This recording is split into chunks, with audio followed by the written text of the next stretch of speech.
కాళేశ్వరం పాపం కేసీఆర్దే. బ్యారేజీ నిర్మాణం నుంచి కాంట్రాక్ట్ అప్పగింత దాకా అంతా ఆయన ఇష్టారాజ్యమే. దాదాపండి ఈ వార్తను నేను సుమారుగా ఒక 15 రోజుల నుంచి చాలా అప్డేటెడ్, ఏ పేపర్లో ఎంత అప్డేట్ ఉంటే ఆ అప్డేట్ అనేది ప్రజలకు చేరవేయాలి. అవినీతి సామ్రాజ్యం కూరలు ఏంది, ఆ అవినీతి ఎంత జరిగింది అనేది ఒక సంకల్పంతో మాత్రమే చెప్పడం జరుగుతుంది. ఏ పార్టీకి మేము అతీతం కాదు, ఏ పార్టీ గొప్పదేం కాదు, అన్ని పార్టీలు కూడా ఏది అవినీతి చేస్తే అది చెప్పడమే ప్రధాన ఎజెండా. ఏది ఏమైనా సరే కాళేశ్వరంలో చాలా అద్భుతమైన స్కామ్ చేశారు. ప్రజాధనాన్ని అంతా దుర్వినియోగం పాలే చేశారు. 1000 కోట్లు, 100 కోట్లు, లక్షల కోట్లే అంతా మునిగిపోయినాయి. దాదాపుగా ఏదంటే ప్రతిదీ కూడా ఈ యొక్క మాజీ ముఖ్యమంత్రి వాళ్ళు చంద్రశేఖరరావు గారు ప్రతి దాంట్లో తను ఇన్వాల్వ్మెంట్ అనేది ఉందట. అంటే దాదాపుగా వాళ్ళు అనుభవం లేనటువంటి ఇంజనీర్లు చెప్పినా కానీ, ఆ తర్వాత కాంట్రాక్ట్ల విషయంలో కానీ అన్ని విషయాల్లో కూడా తను చెప్పిన ప్రకారమే తనకున్న అనుభవం జోడించే మీరు పనులు చేయాలని చెప్పేసి వాళ్ళకు సూచనలు ఇవ్వడం కూడా జరిగిందట. మొదలు ఒక ఖర్చు అనుకుంటే మళ్ళీ వాళ్ళు కేంద్రానికి కూడా అంతకు డబల్ త్రిబుల్గా కూడా డబ్బుల యొక్క ఖర్చులు కూడా చూపెట్టడం కూడా జరిగింది. దీంట్లో ఈయన ఒక్కడే కాదు, ఈయన నమ్మకస్తులైనటువంటి అప్పుడు బాగా నమ్మకస్తులైనటువంటి వ్యక్తి మన మాజీ మంత్రివర్యులు హరీష్ రావు గారు, తర్వాత ఈటల రాజేందర్ గారు కూడా ఈ యొక్క స్కామ్లో వాళ్ళ యొక్క పాత్ర కూడా ఉందని ఈరోజు వార్తలో మనం చర్చించుకోవడం కూడా జరుగుతుంది. ఇంకా బ్రీఫ్గా ఈ వార్తను కనుక మనం చూసినట్టయితే భారీగా ఆర్థిక అవకతవకలు, ప్రజాధనం దుర్వినియోగం. ప్రజాధనం అంతా దుర్వినియోగం అండి. భారీగా అవకతవకలు అంటే మామూలు కాలేదండి, లక్షల కోట్లే అంతా కూడా గంగపాలే అయిపోయినాయి. కమిషన్ నివేదికలో సంచలన విషయాలు, నేడు క్యాబినెట్లో చర్చ. ఈరోజు క్యాబినెట్లో చర్చ ఉందండి. 100 and 200% కాళేశ్వరం పైనే చర్చ ఉంది. ఎట్లా అవినీతి జరిగింది, ఎంత డబ్బులు ఖర్చు అయినాయి, కేసీఆర్ వల్ల ఎంత నష్టం జరిగింది, ఎంత ప్రజా నష్టం గంగపాలైందని చెప్పేసి ఈరోజు క్యాబినెట్ మీటింగ్లో అద్భుతమైన చర్చ అనేది ఉంది. కథం ఈ చర్చ ఇట్లా అయిందో లేదో క్యాబినెట్ మళ్ళీ కూడా మన మాజీ ముఖ్యమంత్రి వర్యులు తన ఫామ్ హౌస్లో తనకున్న నమ్మకస్తులున్న ఆగం వాళ్ళందరినీ పిలిపించుకోవాలి, నలుగురిని పిలిపించుకోవాలి, ఫామ్ హౌస్లో కుర్చేసుకోవాలి, కథం రౌండ్ టేబుల్ సమావేశం పెట్టాలి, దీని నుంచి నేను ఎట్లా బయటపడాలి కథం. ఇట్లా రాజకీయ నాయకులకు స్కాములు చేసి బయటపడే ఆలోచన ఉన్న తర్వాత వాళ్ళ పరిస్థితి ఏమైందంటే ఒక ఉద్యోగం చేసినట్టు అయిపోయింది. ఒక మనిషి ఉద్యోగం చేస్తే అవినీతికి పాల్పడితే కేసు నుంచి ఎట్లా బయటపడాలని చెప్పేసి ఒక ఉద్యోగస్తుడు అనుకుంటాడు. ఏదైనా లంచం తీసుకున్నా, ఏది తీసుకున్నా. అంటే ఇప్పుడు మాజీ నాయకుల పరిస్థితి కూడా అంతే అయింది. ప్రాజెక్టులు అండి అవి. ప్రాజెక్టులు అంటే ఏందండి, తరతరాలుగా ఉండేటువంటివి. వీళ్ళు కనుక 100% ఆ నిర్మాణంలో అది నాసిరకం ఉపయోగించకుండా కష్టపడి భావితరాలకు బాగా పనిచేయాలని చెప్పేసి ఆ కట్టడాలు కనుక అద్భుతంగా కడితే ఈరోజు మళ్ళీ వీళ్ళే వద్దురు. ఎందుకు రాకపోదురు? ఆ ఆనకట్టలు కడితే ఎన్నో వేల ఎకరాలకు పంట పొలాలకు నీళ్ళు వస్తాయి కదా, అందరు నీళ్ళు ఉంటే అందరు చల్లగా బతుకుతారు కదా. ఆ ఆలోచన చేస్తుంటే బాగుండు. ఇంత అవినీతి చేసిన తర్వాత మళ్ళీ అధికారంలోకి వస్తారా రారా అనేది ప్రజలే నిర్ణయించాలి, అది మనమే నిర్ణయించుకోవాలి.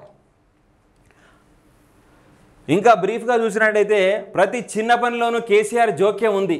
మేడిగడ్డ వద్ద బ్యారేజ్ వద్దనున్న ఎక్స్పర్ట్స్ కమిటీ నివేదికను తొక్కిపెట్టారు. బ్యారేజీల్లో నీటిని నింపాలని ఆయనే ఆదేశించారు. అన్నారం, సిద్దిల లొకేషన్లను కావాలనే మార్చారు. దానికి తగ్గట్టుగా పనులు కాంపోనెంట్లను పెంచి అంచనాలు భారీగా పెంచారు. ప్రాజెక్టు ఖర్చులపై డిపిఆర్కు ముందే ప్రధానికి లేఖ రాశారు. ఖర్చుకు 38,500 కోట్ల నుంచి 1.10 లక్ష కోట్లకు పెంచారు.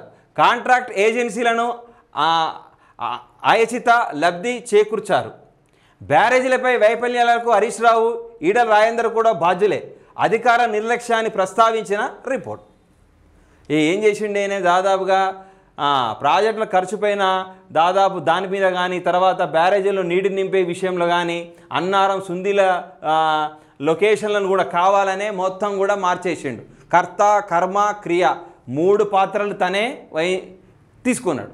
ఒకటి గుర్తుపెట్టుకోవాలి, రాష్ట్ర ముఖ్యమంత్రిగా ఉన్నప్పుడు చాలా పనులు ఉంటాయండి, దునియా పనులు ఉంటాయి. ఒక బ్యారేజ్ పనే ఉంటుందా అండి? బ్యారేజ్ అనేది ఒక బ్యారేజ్, ఒక ప్రాజెక్టు, ఒక ఆనకట్ట నిర్మించాలంటే దానికి సుదీర్ఘమైన అనుభవం ఉన్నటువంటి ఇంజనీర్లు ఉండాలి, ఎన్నో రకాల ప్లానింగ్ ఉండాలి. అన్నిట్లో ఏళ్ళు పెడితే ఏమవుతుందండి? నేను రాష్ట్ర పరిపాలన నేనే చేయాలి, తర్వాత ఈ అభివృద్ధి పనులు కూడా నేనే చేయాలనుకుంటే పరిస్థితి ఇట్లే అవుతుంది.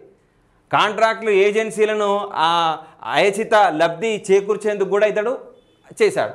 తర్వాత ఇందులో అప్పుడు ప్రముఖంగా ఉన్న వినిపించే లీడర్లు హరీష్ రావు గారు ఉన్నారట, ఈటల రాజేందర్ గారు కూడా ఉన్నారట. అప్పుడు ఈటల రాజేందర్ కూడా క్రియాశీలంగా పనిచేసిండు బీఆర్ఎస్ పార్టీలో, మన అందరికి తెలిసిన విషయమే. తర్వాత ఇది ఇక్కడ ఉన్నటువంటి మనం ఈ చిత్రాన్ని చూసినట్టయితే 2015 జనవరి 21న ప్రభుత్వం ఎక్స్పర్ట్ కమిటీ ఏర్పాటు చేసింది. మేడిగడ్డ వద్ద బ్యారేజీ ఫిజిబుల్ కాదని ఆ కమిటీ తిరస్కరించింది. అక్కడ కడితే ఎక్కువ సమయం పట్టడంతో పాటు ఖర్చు పెరుగుతుందని సూచించింది.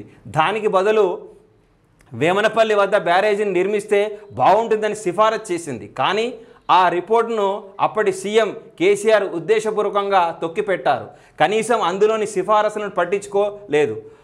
కోల్డ్ స్టోరేజ్ని దానిని పరిమితం చేశారు అని రిపోర్ట్లో తేల్చేశారు. ఒక బ్యారేజ్ ఉండే, ఆ బ్యారేజీని దాదాపుగా ఎక్కడ కడితే బాగుండని చెప్పేసి వాళ్ళు అనుకున్నారంటే సుమారుగా ఇది దానికి బదులు వేమనపల్లి వద్ద బ్యారేజీ నిర్మిస్తే బాగుంటుందని అన్నారు. ఆ రిపోర్టే మొత్తం చేంజ్ చేసిండి. ఎందుకంటే వాళ్ళ ఇక్కడ కడితే బాగుంటుంది, అక్కడ కడితే అధికంగా ఖర్చు అవుతుంది, దానివల్ల కూడా చాలా డబ్బంతా దుర్వినియోగం అవుతుంది, మరి మనకు అనుకూలమైన వాతావరణం కూడా అక్కడ లేదని చెప్పినా కానీ ఆ రికార్డ్ కూడా మార్చేసిండు. ఇదంతా ఏంది అంటే అదంతా ఒక నియంత పరిపాలన. అంటే నాలాంటి వ్యక్తి లేడు ఏది తెలంగాణకు, నేనే తెలంగాణ రాష్ట్రాన్ని తీసుకొచ్చిన, తెలంగాణ జాతిని జాగృతపరిచిన, తెలంగాణ తీసుకొచ్చింది నేనేనే ఒక ఉద్దేశపూర్వకంగానైతే ఆయనకు ఉండే. వాస్తవానికి తెలంగాణ ఒక బీజం వేసింది ఆయనే, కాదని అంటలేం. కానీ ఆ బీజానికి రక్తం ఉడికింది అంటే తెలంగాణ ప్రజలకు. అది నాటకపోయి ఉన్న బీజాన్ని ఇతడు ఏం చేసిండు, చిన్నగా మొలకెత్తే దానికి ఎరువేసిండు. ఆ ఎరువేసినప్పుడు ఏమైందంటే కిందున్న అన్ని మొక్కలు కూడా, అన్ని కలుపు మొక్కలు కూడా జై జై తెలంగాణ అని బయటకు వచ్చినాయి. అట్లా వచ్చుట్ల తెలంగాణ అనేది వచ్చింది, కాదని అనట్లేదు. కానీ అన్నీ తానే అంతా నేనే అయితే ఇట్లే ఉంటుంది. ఏమవుతుంది, మొత్తం అన్నిటి రకాలుగా మొత్తం ఆ కాళేశ్వరం పాపం అంతా కూడా కేసీఆర్ది అని చెప్పడం కూడా జరుగుతుంది. కానీ ఈరోజు క్యాబినెట్లో చర్చ ఉంది. మరి అదంతా వాడిగా జరుగుతుందా, వేడిగా జరుగుతుందా, మరి ఈ యొక్క వార్త అనేది నిరంతరం వార్తాపత్రికలను అయితే చూస్తున్నాం. తుదుపరి నిర్ణయం ఎట్లా ఉంటుంది, ప్రభుత్వానికి ఎట్లుంటుంది, కమిషన్ది ఎట్లుంటుంది అనేది వేచి చూడాలి. Thank you.